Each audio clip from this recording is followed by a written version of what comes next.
तो आज की सबसे अच्छी तस्वीर यही है और ये तस्वीर में आपको 2 निशानेबाज दिखाई दे रहे होंगे। 10 मीटर एयर पिस्टल स्पर्धा में पलक ने जीता गोल्ड। तो एशियाई खेलों में भारतीय खिलाड़ी, भारतीय एथलीट बहुत अच्छा प्रदर्शन कर रहे हैं और इसमें लड़कियों ने बहुत अच्छी सफलता हासिल की है और मेडल टैली में भी भारत चौथे नंबर पर आ गया। तो कुल मिला के खेलों की खबर होगी तो हम आपको ज़रूर दिखाएंगे। एशियाड कोई बहुत छोटा गेम नहीं है। एशिया जो रीजन है इसमें स्पोर्ट्स की पावर हाउस है।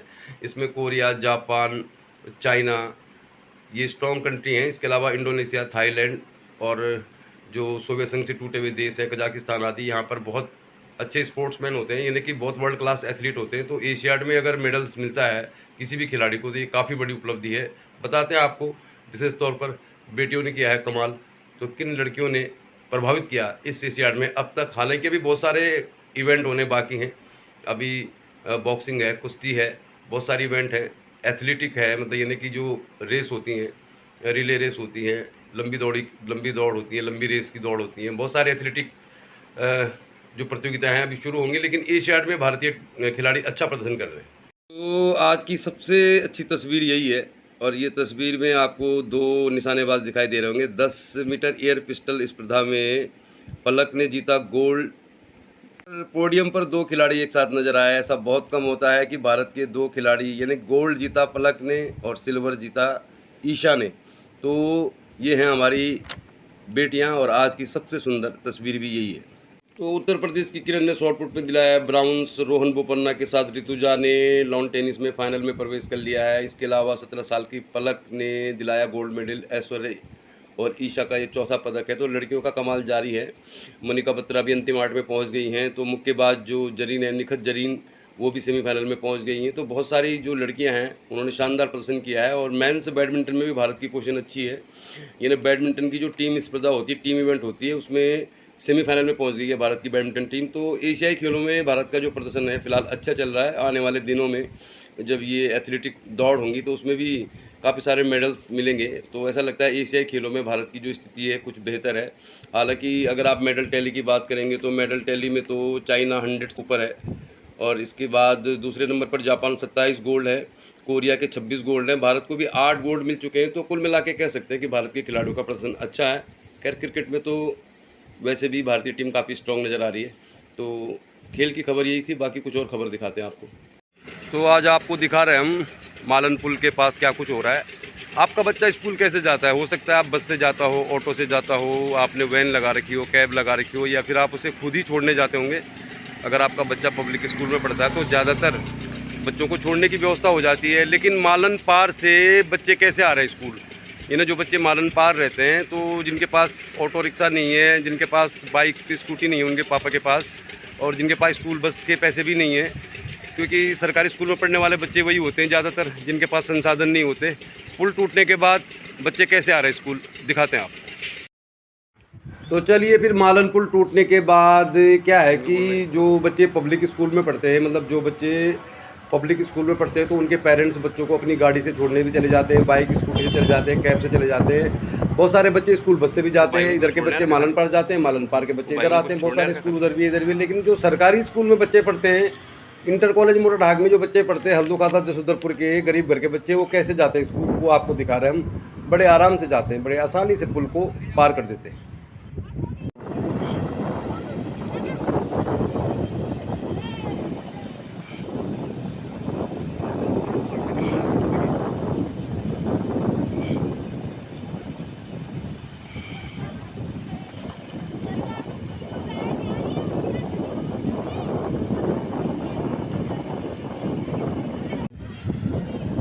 तो देखिए अभी बच्चे किसी तरह पुल पार करके तो आ गए, लेकिन नदी में पानी काफ़ी है, जूते भी पहने हुए हैं, तो इनके लिए ज़रूरी है कि कुछ व्यवस्था की जाए। तो ऐसा नहीं है कि पहाड़ों में ही बच्चे स्कूल ऐसे जाते हैं। कोटद्वार भाबर में मालन पुल टूटने के बाद अभी बच्चे क्या करेंगे?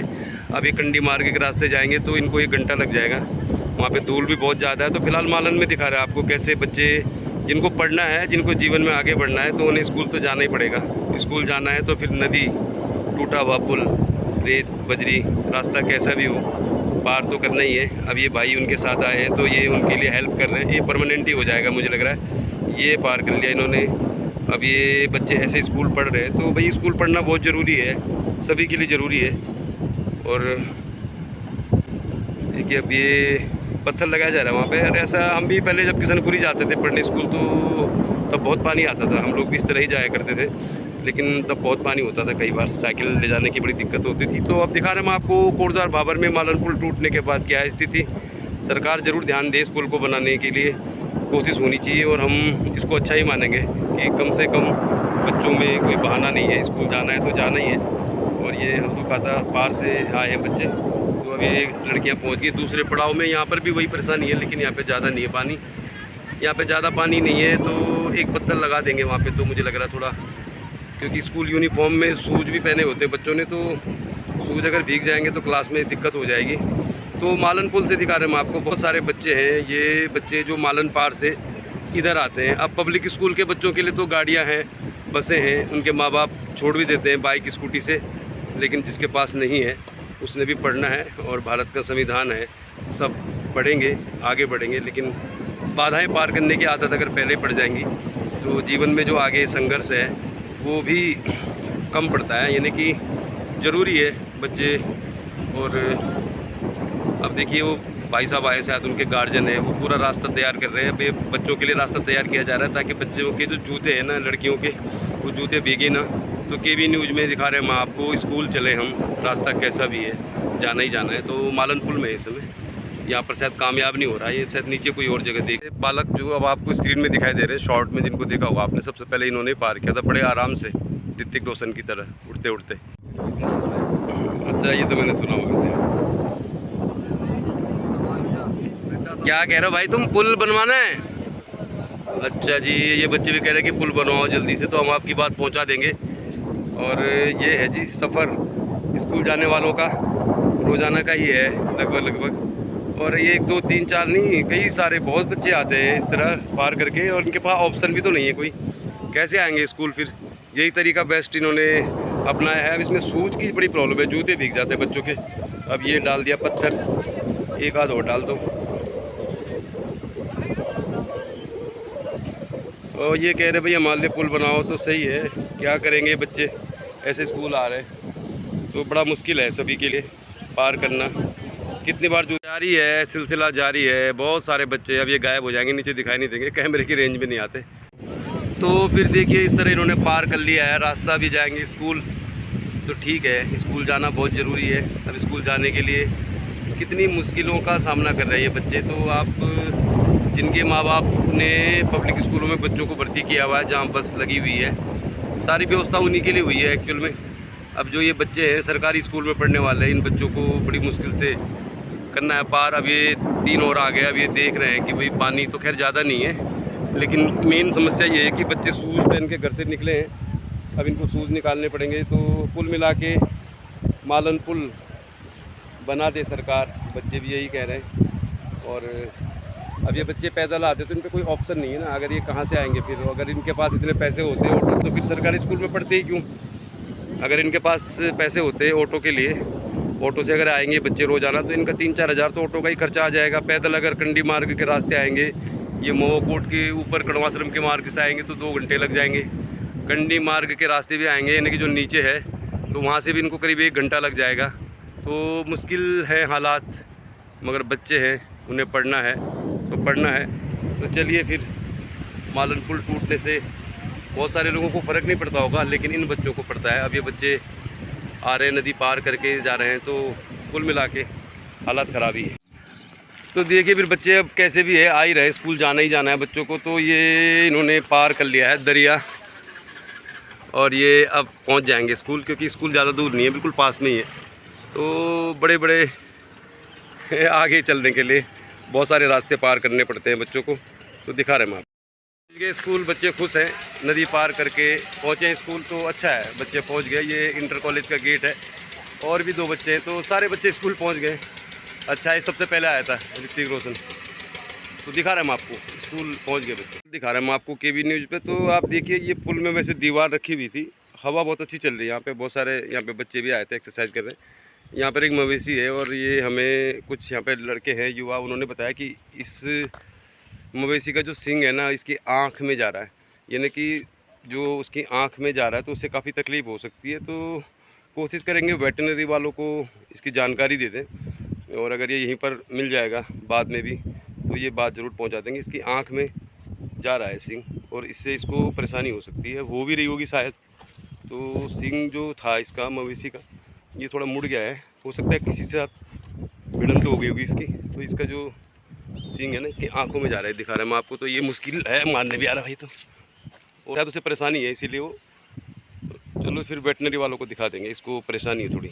खबर आजकल में, अब हम इस समय मोटर ढाक चौराहे पे हैं, कोटद्वार भाबर का जो चौराहा है मालन पुल से पहले का, उसमें। और आजकल आपको सब जगह यही दिखाई दे रहे होंगे, ये टाइल्स, इंटरलॉक टाइल्स हैं ये। इनको पता नहीं कितनी बार लगाया जाता है, कितनी बार उखाड़ा जाता है, इनकी कोई सीमा नहीं है। मतलब इनकी हालत सुरपनखा जैसी है, मतलब कोई इधर से उधर करता है, उधर से इधर करता है। तो ये टाइलें साइड में भी लगती हैं, जब साइड में लगाई जाती हैं फिर जियो वाले, एयरटेल वाले साइड खोद देते हैं, टाइलें गायब हो जाती हैं, फिर टाइल आ जाती है। चलिए फिर आगे चलते हैं। अब खबर अच्छी है, मतलब हम तो अच्छी कहेंगे इसे। ये जो गड्ढे दिखाई दे रहे हैं आपको, अब ये भर जाएंगे गड्ढे। वैसे तो गड्ढे कई बार भर दिए गए हैं, लेकिन अब हम तो इसे आज के दौर में कुछ नहीं हो रहा तो अच्छी खबर बताएंगे। तो दिखाते हैं आपको, और आगे कुछ है क्या। टाइलें फिलहाल ये ऐसे ही गिरी रहती हैं। बाबर में आपको, कोटद्वार बाबर में दो चीज़ें दिखाई देंगी आपको। एक तो सड़कों में आवारा घूमते पशु, और दूसरी ये टाइल। ये आपको कहीं भी दिख जाएंगी, कहीं भी मिल जाएंगी ये टाइल। इंटरलॉकिंग टाइल है ये। भगवान का भला है उस आदमी पे जो इन टाइल्स को बना रहे हैं कोटद्वार में। इनकी बहुत खपत हो रही है, मतलब खपत हो रही है या बेकदरी हो रही है, जो भी है, बहुत है ये टाइल। आवारा पशु और ये इंटरलॉक टाइल, यही कोटद्वार बाबर की पहचान है आजकल। पास का चौराहा है तो यहीं से शुरू कर रहे हैं। ऑटो स्टैंड है, 5 नंबर के ऑटो वाले इंतज़ार कर रहे हैं सवारियों का। इन पे काम बहुत कम है ऑटो वालों पे, इनका किराया भी ज़्यादा है, वैसे 30 रुपये लेते हैं, लेकिन सवारी फिर भी नहीं है। 5 सवारी ले जाते हैं केवल, सवारी नहीं है। देखिए बहुत सारे ऑटो खड़े। फिलहाल हम आपको सड़क दिखा रहे हैं, ऑटो वालों को भी इंतज़ार है। तो जो खबर है वो यही है। अब आप सामने देख लीजिए, जो खबर है वो यही है। काम गड्ढों को भरने का शुरू हो रहा है, और ये शुरुआत हो रही है मोटर ढाक से। और आप खुद ही देख लीजिए किस तरह से काम हो रहा है, खुद ही आप फैसला कर लीजिए। तो फ़िलहाल तो गड्ढों से आज़ादी मिलेगी लोगों को, और ये आज़ादी साल में कई बार मिल जाती है, लेकिन एक बार फिर मिलने जा रही है। ये खबर आजकल दिखा रहा है मैं आपको। खबर आजकल में, अब आप इसको अच्छी खबर समझ लीजिए। जिस हिसाब से काम नहीं हो रहा तो समझो कि अच्छी है खबर। इन्हें गड्ढों में अब ये बजरी डाली गई है, अब इसको शायद कुछ किया जाएगा जुगाड़ इसका, मतलब गड्ढों को भरा जाएगा। इंटर कॉलेज मोटर ढाक का खेल मैदान है, मिनी स्टेडियम है, गुलजार रहता है। यहाँ बहुत सारे बच्चे सुबह भी खेलते हैं। अभी यहाँ पे बैंक वाले क्रिकेट खेल रहे हैं, तो यहाँ पे धुआं दिखाई दे रहा होगा आपको। तो हमेशा ऐसा नहीं होता कि कहीं अगर धुआं आ रहा है तो वहाँ आग लग गई है या वहाँ कोई ऐसी चीज़ हो गई है खतरे वाली। तो ये धुआं जो आ रहा है, ये मतलब फॉगिंग वाला धुआं नहीं है जो आजकल मच्छर भगाने के लिए इस्तेमाल हो रहा है। ये धुआं है सड़क को पक्की करने के लिए जो काम हो रहा है। तो देखिए आप, इंटर कॉलेज मोटर ढाक के खेल मैदान के पास से सड़कों के गड्ढों को भरने का काम शुरू हो गया है। तो जब यहाँ तक आ गए हैं तो थोड़ा आगे भी चलते हैं। तो फ़िलहाल काम शुरू हो रहा है, और बहुत जल्दी अब सड़कों में जो गड्ढे हैं इनको भर दिया जाएगा। इसके लिए यहाँ पे काम स्टार्ट हो गया है, और मुझे लगता है काफ़ी तेज़ काम होगा। तो ये जो गड्ढे हैं फ़िलहाल ये भी आपको कुछ दिन तक दिखाई नहीं देंगे। कब तक नहीं दिखाई देंगे ये मैं कह नहीं सकता, लेकिन काम शुरू हो गया है। देखिए बहुत सारे यहाँ पे लेबर आई हुई है इस सड़क को, गड्ढों को भरने के लिए। और ये मोटर ढाक खेल मैदान के पास से दिखा रहा है मैं आपको, खेल का मैदान है। तो देखिए आप, यहाँ पे काम चल रहा है। आग लगी है तो इसका मतलब ये नहीं कुछ गलत हो रहा है, कुछ अच्छे के लिए भी कभी कभी लगा देते हैं लोग आग। तो देखिए आप, इंटर कॉलेज मोटर ढाक के पास दिखा रहे हैं मैं आपको। अब यहाँ तक आ गए तो सोच रहे पुल तक भी होके आ ही जाते हैं। तो यहाँ पे कुल मिला के व्यवस्था की जा रही है। तो बजरी भी है यहाँ पे, मतलब बजरी तो चलो भरी जाती है, कंक्रीट जो होता है 10 mm 20 mm, लेकिन यहाँ पे रेत भी है। तो ये देखते हैं ये किस चीज़ के लिए। हम कोटद्वार भाबर आजकल दिखा रहे हैं मैं आपको। तो गड्ढों को भरने का जो काम था, जिसके बारे में कुछ दिन पहले विधायक जी ने कहा था कि 15 दिन के अंदर ये गड्ढे भरे जाएंगे, तो फिलहाल इनमें काम शुरू हो गया है। अब ऐसा भी नहीं है, ये पेट्रोल पंप है, इसमें भी शेड लग गया है। ये खबर भी अच्छी है। पहले इसमें बारिश में, गर्मी में कर्मचारी भी परेशान रहते थे, लोग भी परेशान रहते थे। तो अब इसमें भी शेड लग गया, तो चलो ये भी अच्छा ही है। अच्छा दिखाते कुछ आपको अच्छा है या नहीं है ये तो आप ही डिसाइड कर लीजिए। अब यहाँ तक आ गए हम, तो थोड़ा इसका लेवल होता है ना, जब ये इनको भरते हैं गड्ढों को, तो जो मूल लेवल है, यानी कि जो ये लेवल है और ये लेवल है, थोड़ा अलग अलग हो जाता है। तो हमने जब खबर आई थी कि भाई गड्ढे भरे जाएंगे तो हमने तब यही कहा था कि पीडब्ल्यूडी वालों को थोड़ा तकनीकी रूप से सही तरह से काम करना चाहिए। क्योंकि क्या होता है, अब ये देखिए जो डामर बिछाया जा रहा है, अब इसमें क्या दिक्कत होती है थोड़ा सा बताते हैं आपको। क्योंकि इसका लेवल एक नहीं होता है, मतलब ये जो मूल सड़क है जहाँ पे गड्ढे नहीं है, वो जो हिस्सा होता है ना सड़क का, ये वाला हिस्सा, अब ये वाला हिस्सा और ये वाला हिस्से में करीब आधे इंच का गैप हो जाता है। तो अब यहाँ से ठोकर लगेगी, यहाँ से अगर पानी आएगा तो ये जो डामर है ना उखड़ जाता है। तो पीडब्ल्यूडी के जो भी इसमें एक्शन है, अभियंता है, उनको इस पर ध्यान देना चाहिए कि इसका लेवल एक जैसा होना चाहिए। जब डामरीकरण किया जा रहा है तो थोड़ा खोद दें इसको, ताकि एक लेवल हो जाए। एक लेवल नहीं होता है, इसलिए ये डामर एकदम से उखड़ जाता है और साल में कई बार करना पड़ता है। चलिए फिर आज तो हम कुछ कहेंगे नहीं, हम यही कहेंगे भी गड्ढे भरे जा रहे हैं। खबर अच्छी समझिए आप इसे। अब थोड़ा पुल तक जाके देखते हैं क्या है। देखते रहिए केबी न्यूज़, खबर आपकी।